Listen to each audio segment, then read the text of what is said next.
IRDAI के नाम पर ठगी, एक जागरूक करने वाली कहानी। विनोद कुमार वर्मा, उम्र 52 साल, एक निजी कंपनी में कार्यरत एक जिम्मेदार मध्यम वर्गीय व्यक्ति थे। उनका जीवन सामान्य था, सुबह ऑफिस, शाम परिवार के साथ समय और कभी कभी दोस्तों से मिलने जाना। 2015 में उन्होंने ICICI प्रूडेंशियल की एक लाइफ इंश्योरेंस पॉलिसी ली थी। पॉलिसी के तहत उन्होंने सिर्फ 1 साल का प्रीमियम भरा था और फिर जीवन की आपाधापी में वह पॉलिसी रिन्यूअल नहीं कर पाए। वर्षों बीत गए और वह पॉलिसी उनके दिमाग से भी उतर गई थी, लेकिन उन्हें यह नहीं पता था कि यही भूली हुई पॉलिसी एक दिन उनके जीवन की सबसे बड़ी गलती बन जाएगी। एक दिन सुबह ऑफिस जाने से ठीक पहले उनका फोन बजा। स्क्रीन पर अनजान नंबर था। उन्होंने कॉल उठाया। नमस्ते सर, मैं विकास बोल रहा हूँ, IRDAI से अधिकृत बीमा सलाहकार। क्या मैं विनोद कुमार वर्मा से बात कर रहा हूँ? विनोद थोड़े चौंके, लेकिन जवाब दिया, जी बोलिए।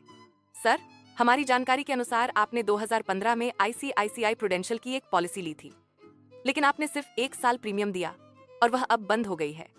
IRDAI के नए नियमों के अनुसार अब पुरानी पॉलिसियों को दूसरी बीमा कंपनी में ट्रांसफर किया जा सकता है ताकि ग्राहक को नुकसान न हो। हम आपकी पॉलिसी को सड लाइफ इंश्योरेंस में पोर्ट करने की प्रक्रिया कर रहे हैं। पोर्ट करने का मतलब? विनोद ने पूछा।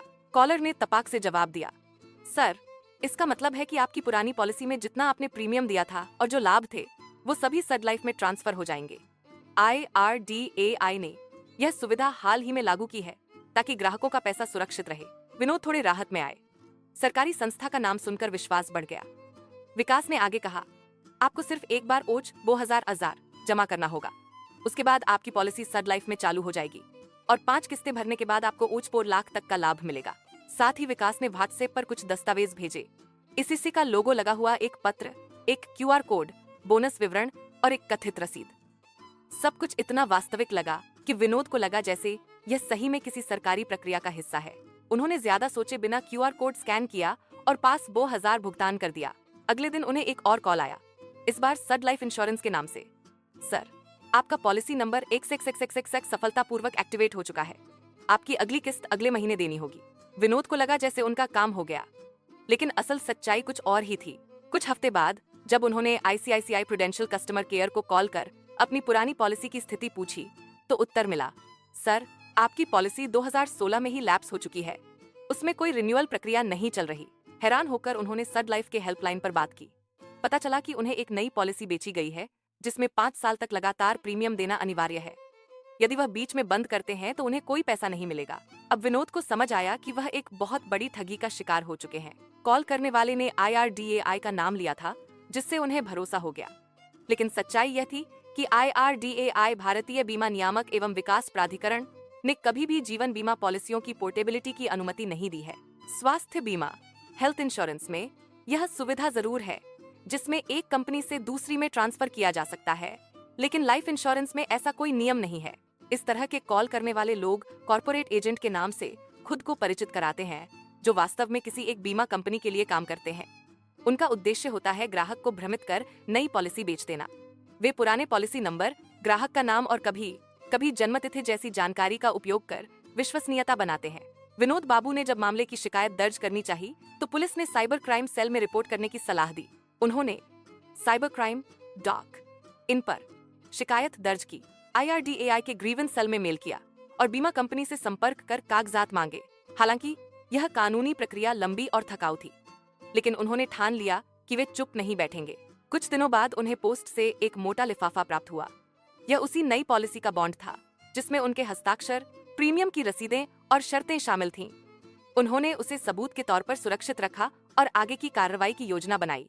उन्होंने उपभोक्ता अदालत, कंज्यूमर फोरम में केस फाइल किया, जिसमें उन्होंने यह तर्क दिया कि उन्हें जानबूझकर गुमराह किया गया और उनके पुराने पॉलिसी के नाम पर धोखे से नई पॉलिसी बेची गई। उन्होंने सारी call recording, WhatsApp chat, mails और वह बॉन्ड पेश किए। साथ ही उन्होंने IRDAI को पुनः लिखा और मांग की कि इस प्रकार के फर्जी एजेंटों पर कार्रवाई हो। IRDAI ने उन्हें आश्वस्त किया कि अगर यह साबित होता है कि एजेंट ने जानबूझकर गलत जानकारी दी है तो बीमा कंपनी पर जुर्माना लग सकता है और एजेंट का लाइसेंस रद्द किया जा सकता है। सुनवाई के दौरान बीमा कंपनी ने अपनी तरफ से कहा कि ग्राहक ने स्वयं सहमति देकर पॉलिसी खरीदी थी, लेकिन विनोद ने साबित किया कि उन्हें झूठे वादों और सरकारी संस्था के नाम पर भ्रमित किया गया।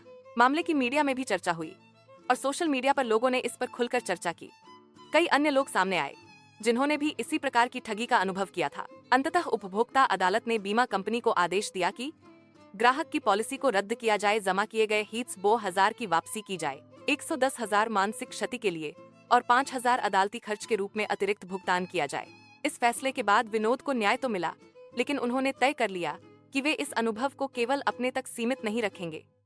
वे अब जनजागृति अभियानों में भाग लेते हैं, सामाजिक संस्थाओं के साथ मिलकर बीमा धोखाधड़ी के बारे में सेमिनार में बोलते हैं और IRDAI द्वारा जारी की गई उपभोक्ता गाइडलाइंस को साझा करते हैं।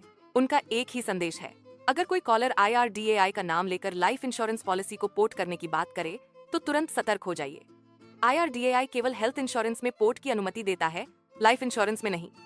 किसी भी पॉलिसी को खरीदने या रिन्यूअल करने से पहले संबंधित कंपनी की आधिकारिक वेबसाइट या टोल फ्री नंबर से जानकारी प्राप्त करें।